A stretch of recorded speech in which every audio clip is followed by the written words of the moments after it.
Zoti Subashi, banorët e Verrisë shpeshherë po ngrihen në protesta. Çfarë po bëhet konkretisht për implantin e mbetjeve urbane që do të ndërtoj bashkia apo Ministria e Verrisë për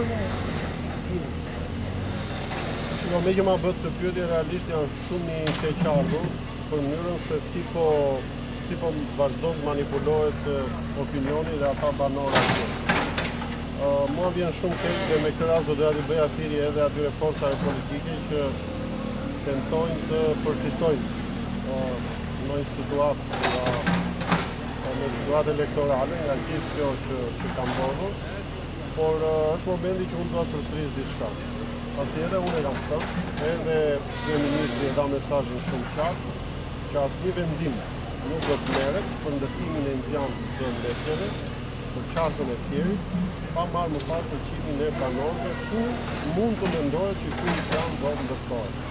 Në qoftë se ka pas një ide që ndërtimi i implantit do të bëhet në atë zonë, padyshim që ajo nuk do të fillon të kryej pa marrë më parë mendimin e banorëve të zonës. Dhe në momentin që ky proces filloi konkretisht, sepse vetë banorët janë dëshmitarë, që ishte një moment që atë shkuan përfaqësues të Ministrisë së Mjedisit për të bashkëbiseduar me banorët, për të kryer në fakt atë procedurë ligjore dhe atë detyrim ligjor që asnjë ndërtim nuk do të fillojë pa marrë përqimin e banorëve, ishte një reagim nga banorët dhe procesi sigurisht u ndërpret dhe edhe nga situata që u krua, jo vetëm nga protestat, por edhe nga një peticion që u bërë u gjykua që ky proces të stopohet dhe duke qenë se edhe qeveria ndoshta tashmë jemi në një situatë parazgjedhore, sigurisht që mbas zgjedhjeve ky proces do të ristartojë pikërisht me këtë frymë dhe me këtë filozofi. Pra, do të shkohet dhe do të bisedohet jo vetëm me banorët e fshatit Veri, por edhe në disa zona tjera, që realisht është duke u projektuar dhe duke u menduar se ku mund vendoset implanti, da po shikohet si zonat mundshme për ndërtimin e tij, do të bisedohet me gjithë banorët e këtyre zonave dhe atje ku besoj do të gjendet mirë kuptimi për ndërtimin e këtij implanti, atje edhe do të procedohet. Në këtë rast do të bëja thirrje banorëve të fshatit Veri, mos vazhdojnë të bjenë tre e provokimeve, e manipulimeve dhe e shfrytëzimit nga forca politike të caktuara. Besoj jam ndërgjegjshëm, atje nuk kemi sot të flasim as leje nga Këshilli Kombëtar i Territorit, as leje mjedisore nga Ministria e Mjedisit, ashtu sikurse edhe bashkia brenda kompetencave veta i ka dërguar një shkresë zyrtare firmës konkrete ku i kërkon që të mos kryhet asnjë metër kub punime pa marrë më parë lejen përkatëse nga organet kompetente. Kështu që besoj jemi në një situatë të sqaruar, jemi në një situatë të qartë, vetëm ose s'duan ta kuptojnë një pjesë, ose mundohen të shfrytëzojnë me atë lloj sensibiliteti që mund të kenë banorët e asaj zone dhe her pas here i shfrytëzojnë duke nxjerrë në të ashtu protesta, të bllokim rrugësh e tjera e tjera. Nëse Verrin sot e shikojnë si një plaçk lufte për ta përdorur për qëllimet e tyre që kanë për destabilizuar vendin, për shkak fushatës, të kishin e zgjedhjeve të tjera, ky është problem tjetër, nuk është problemi jonë. Por nëse realisht e bëjnë këtë se me demek janë shqetësuar për ndërtimin e atij implanti, unë edhe një dua të them që përpjekja e tyre është e kot, sepse sot që flasim nuk ka asnjë vendim konkret për ndërtimin e implantit në fshatin Veri. Më shumë se kaq nuk e di se ç'mund të themi dhe nuk e di se si mund t'i garantojmë banorët më shumë se kaq. Zoti Subashi, një sqarim edhe për banorët që po protestojnë. Në protestin e fundit ata ngrenë zërin duke thënë që janë mjetet se si kanë mjetet nga vendi. Nëse gjithë kjo situatë që nga ka ta ndisur te 2-3 mjete që nga në një fushë të hapur atje, besoj që kjo është qesharake. A është në kompetencën e bashkisë që ti kemi? Jo, nuk është në kompetencën e bashkisë, sepse në fundit ajo pronë atje është pronë private,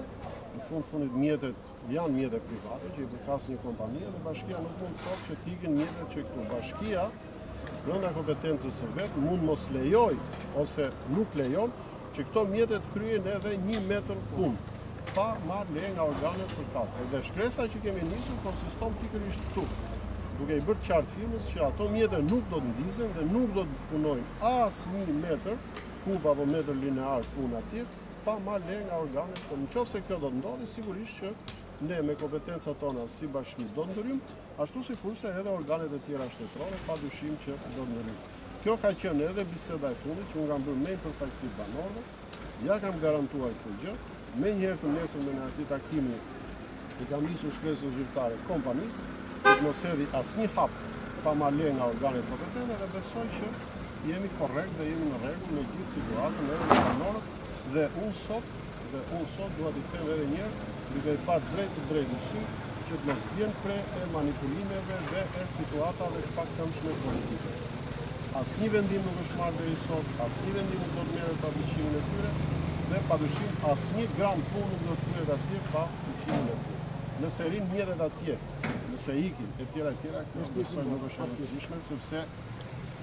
nuk është gjithë kjo histori nuk varet nga qëndrimi ose jo i 3 mjeta gati. Duke të bashkë, prej disa muajsh bashkia ka shkollu dhe gjënë pra, njëri tashmë ka mëse që të nëzëshme një vend të zhvindin dhe përpunimin e absolutisht, shumë e vërtet dhe besoj më vjen mirë që tu i gjithë opinioni është një mendim ku realisht situata e mbetjes urbane në Fier është një situatë emergjente. Kjo ka qenë një vendimarrje e planuar edhe në unanimitet të plot nga gjithë Këshilli i Bashkisë. E kemi shpallur këtë gjë, kemi kërkuar qeverisë zgjidhjen e këtij problemi.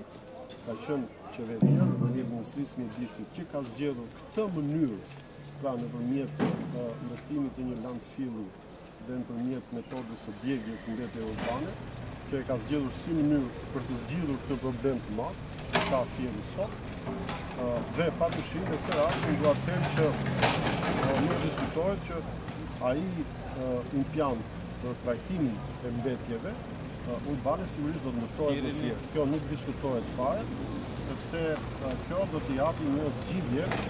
një gangrenë shumë të madhe që kemi sot, që do të zgjidhë një problem të akumuluar në 30, 40 apo 50 vite. Pastaj, kur do të ndërtohet? Si do të ndërtohet? Vim tek ajo që thamë pa më përpara, sigurisht do të zbatohet ligji deri në një, deret ligjore, bashkëbisedimin me komunitetin dhe shumë e radhë.